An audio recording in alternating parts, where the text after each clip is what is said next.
Welcome to A2A Conversations, an ongoing discussion about turning adversity into advocacy. Join us as we explore the power of purpose, service, and empathy, and the resilience we build when helping ourselves by helping others. Now here's our host, A2A Founder Jeff Bell. Hi there, and thanks as always for joining us. My guests this week are gifted storytellers, and even more, gifted teachers of the craft of storytelling.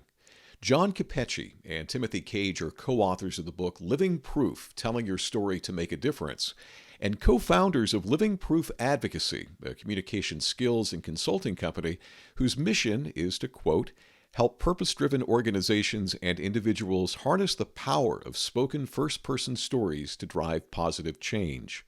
John and Tim have been terrific supporters of A2A over the years, and we are pleased to share our conversation with you. I want to ask you to share a little background on how you two came together and how you developed a shared passion for storytelling. So John, why don't you start? Sure. Well, it goes back to graduate school, actually. Tim and I went to University of North Carolina, Chapel Hill, and that's where we met. We were in a communications program together, but it was really multidisciplinary. It combined not only communication, but also study of literature and performance and oral narratives and personal histories and a little bit of ethnography. And where we both landed is, I think, really ignited by the whole notion of stories and working in personal narratives. We both were attracted to various forms of stories and what they meant, how they work in communication. So that's really where it all started. And Tim, you want to add anything to that? Well, after grad school, we went our separate ways. And so I, at that point, moved to New York City and began working with a public affairs agency, a communication company, essentially, and then began my own consultancy where I was working with executives and clinical investigators and spokespersons for various efforts and purposes, and doing public speaking, speaker training, media training, but increasingly a lot of advocacy training, work with advocates who were raising awareness about something on behalf of corporate interests. So often these were patient advocates. I would be working also with executives from these companies and clinical investigators for these companies, but working with the patient advocates, Jeff, was a very different experience and a very gratifying one. And necessarily those encounters, preparing a patient advocate in this case to go public with her or his or their stories, it took a very different approach. And so the awareness of that difference was registering a few decades ago through this kind of work. And John was on a similar track. Right. And because we're going to be referencing both, let's talk very briefly about both Living Proof Advocacy, the organization, and Living Proof Telling Your Story to Make a Difference, the book. The book, which we came out 10 years ago, preceded the actual organization of Living Proof Advocacy. And the reason for that, Jeff, is because both John and I had our own separate consultancies operating, where we would work with a variety of clients and increasingly work together on projects out of the pleasure of that, and also the need to really gear a particular program for a specific set of advocates. Right. And so it was it was the work we did with advocates that prompted the book Living Proof, Telling Your Story to Make a Difference. And then a number of years after that is when we thought we really need to create a company that is focused on this. And so that is where Living Proof Advocacy came to be. Right. It was, realizing that it was much more than the book. The book we were delighted that people were finding it useful, but really the kind of training we're doing and the kind of approach and kind of programs we were putting together was more than just the book itself. So the company now works to support individuals who are sharing their stories to make a difference, but also we support organizations who rely on those individuals doing trainings, consulting, and in certification as well, certifying people in our methods. And of course, if we were to overlap the A2A circle with the Living Proof circle, at the center of that would be this notion of adversity-driven advocacy, people sharing their stories because of what they've been through.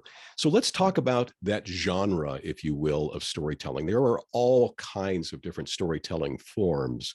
When we talk about this term personal storytelling, what does that refer to?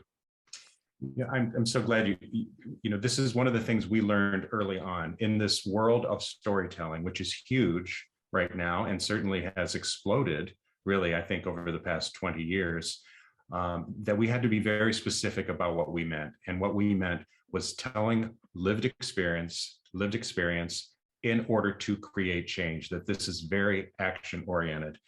And even though it is therapeutic, it is bonding, it is entertaining, all those other things that stories are, we're very specific that this is sharing your particular experience in order to create change. Storytelling in general has a very engaging sound and an engaging result. It is storytelling with purpose, storytelling of lived experience through and as advocates that results not only in that engagement and empathy, but moving the empathy to action. I think one of our other shared passions around all of this is understanding the science behind it. We're big believers in promoting the empirically based power of these notions of purpose and service and empathy and resilience. In your book, you tackle some of this. You talk about some of the science of storytelling. What can you share about that might be of interest to our listeners who are doing adversity-driven advocacy?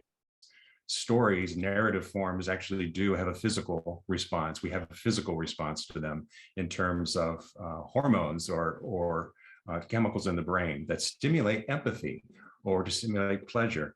But what we were looking at too is the literature and the science behind when stories create action.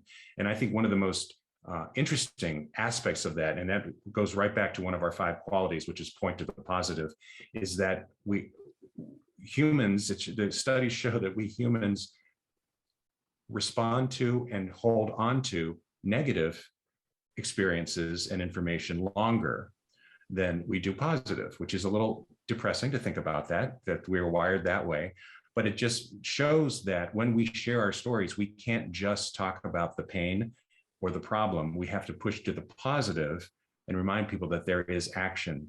So, that's part of what the research informs, or how we coach others to share their story, to balance, to point to the positive, so that we don't get stuck just with people remembering how hard that was, how painful that was, how terrible that was, but also, what's the positive that can come from that. So that's just one example. John, you just referenced the 5 qualities of a well-told advocacy story. I really like the way you have broken those down, you and Tim, in the book. I think they're very pragmatic, and I think they speak to those key pieces of effective storytelling. Let's run through them one by one. And so if you want to start us off, and Tim, feel free to jump in at any point as well. Okay, I'll take the first one, Tim. The first one is, the first quality is focus. And that's just as a reminder that this kind of storytelling works best and works when the story is linked specifically to a message and a goal. So we're, again, going back to, it's not story just for story's sake, but it's focused on a particular goal or message. That's one. And number 2 is pointing to the positive, which John mentioned. That is recognizing that most people who have experienced tremendous adversity, people who have experienced the kinds of things that they are wanting to shed some light on in order to avoid having others having to go through something similar, perhaps, to point to that better future.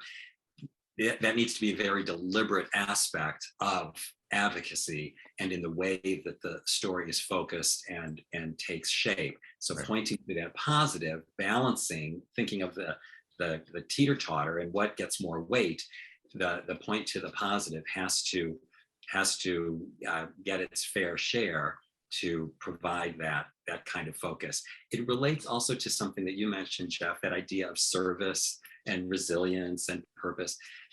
The advocates that we work with often tell us, well, it's my story, but this isn't really about me. It's the idea of having the focus and pointing to the positive, expanding it beyond an individual's lived experience to benefit many others. Right. And 3 is craft. So that focus, point to the positive, and craft, which is funny because most people assume that's where we're going to start. So we don't start with what makes a good story. We start with what are you trying to do? But all of our stories require some crafting as well. And that's just looking at the language we use, painting a vivid picture, learning how to scale and edit. So that's that third quality.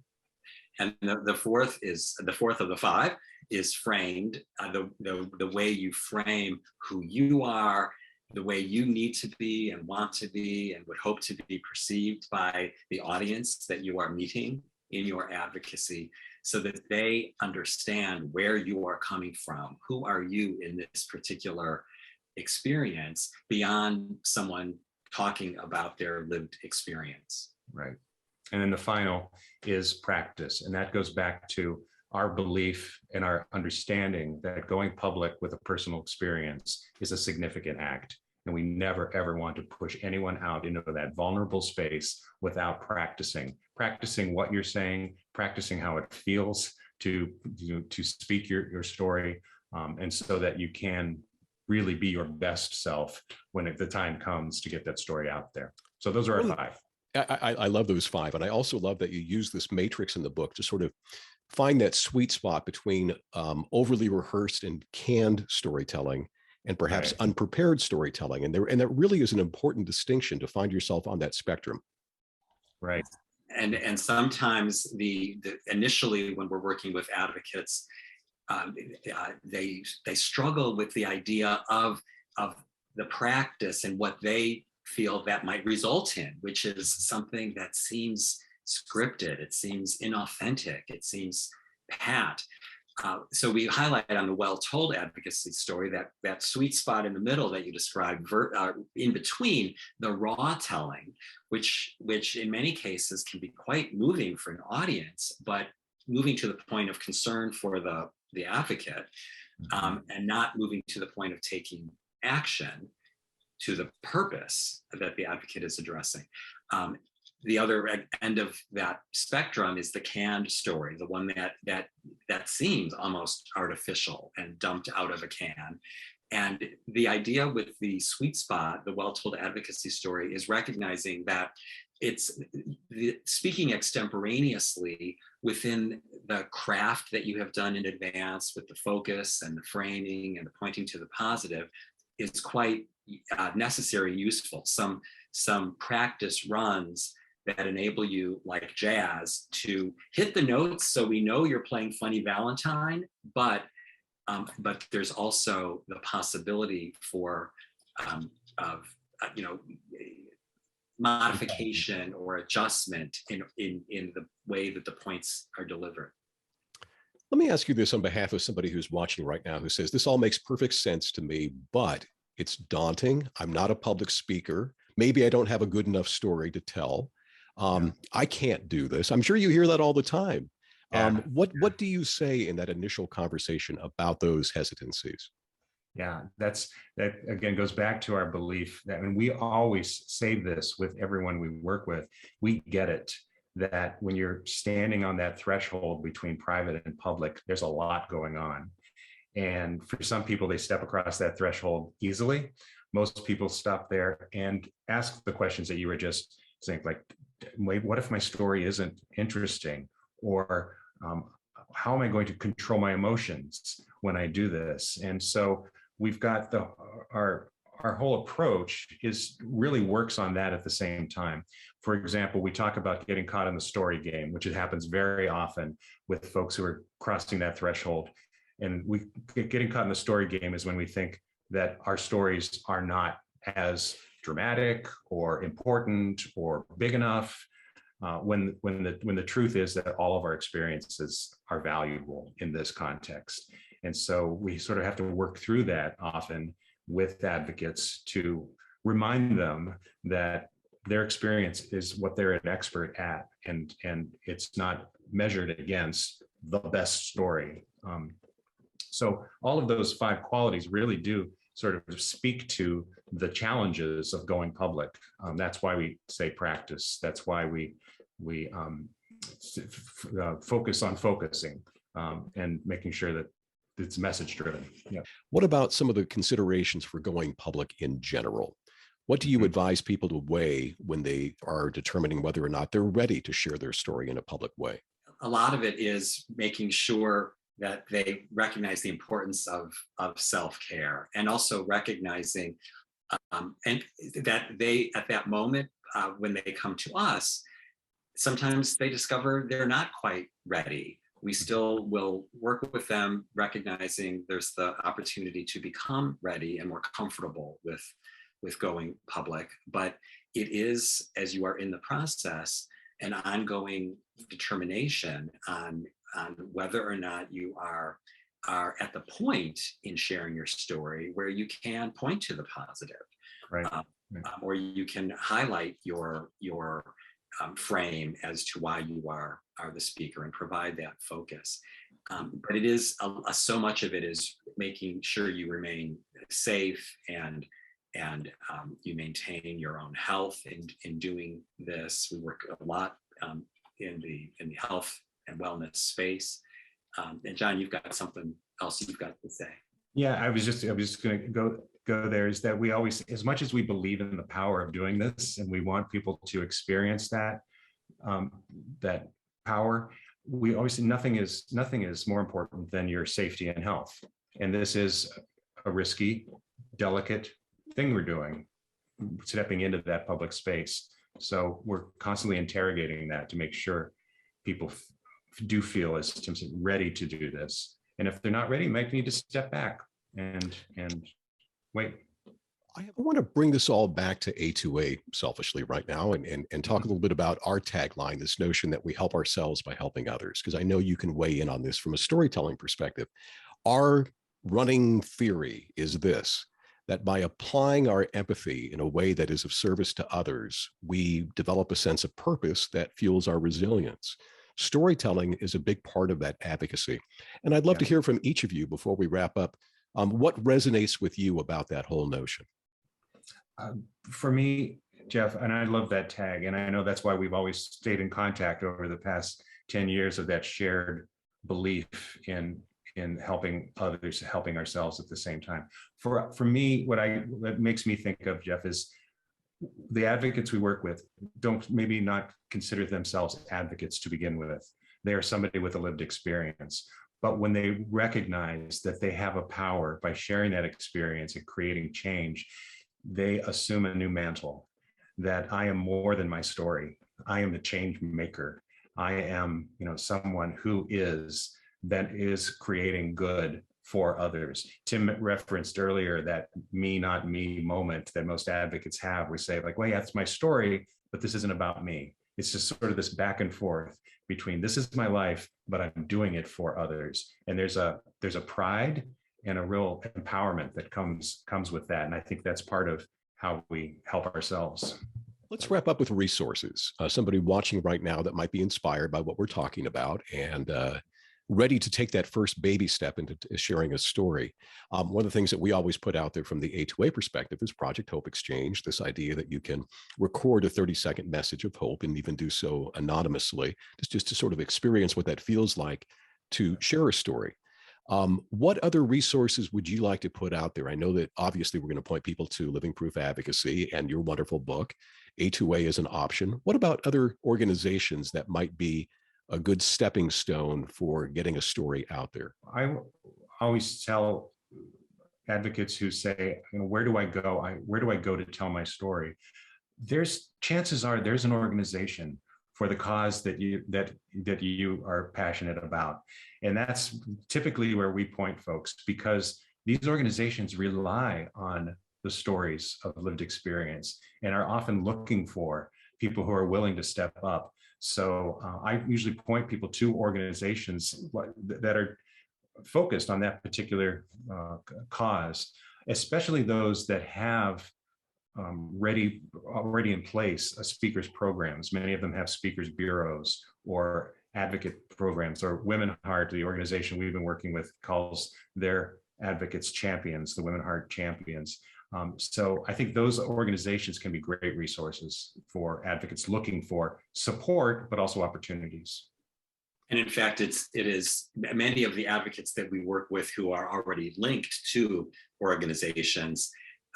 These are the stories they tell us, that they were casting about, wanting to have more information, looking online for resources and references that somehow matched and helped inform what they were experiencing and going through themselves. And it was those kinds of organizations that had speakers bureaus and had stories available, people sharing their lived experience, that got them interested in becoming an advocate in the first place. John and Tim, I want to thank you both for making the time. I really can't recommend this book strongly enough. It is such a powerful tool for anybody who is interested in adversity-driven storytelling. And I salute the work that you're doing, not only through Living Proof Advocacy, but through your outreach, through the storytelling that you two are doing about storytelling. So thank you again for making the time, and I look forward to hearing about your continued success. Thank you, Jeff. Thank you, Jeff, and continued success in A2A's work for giving people the opportunity and the platform to experience that power.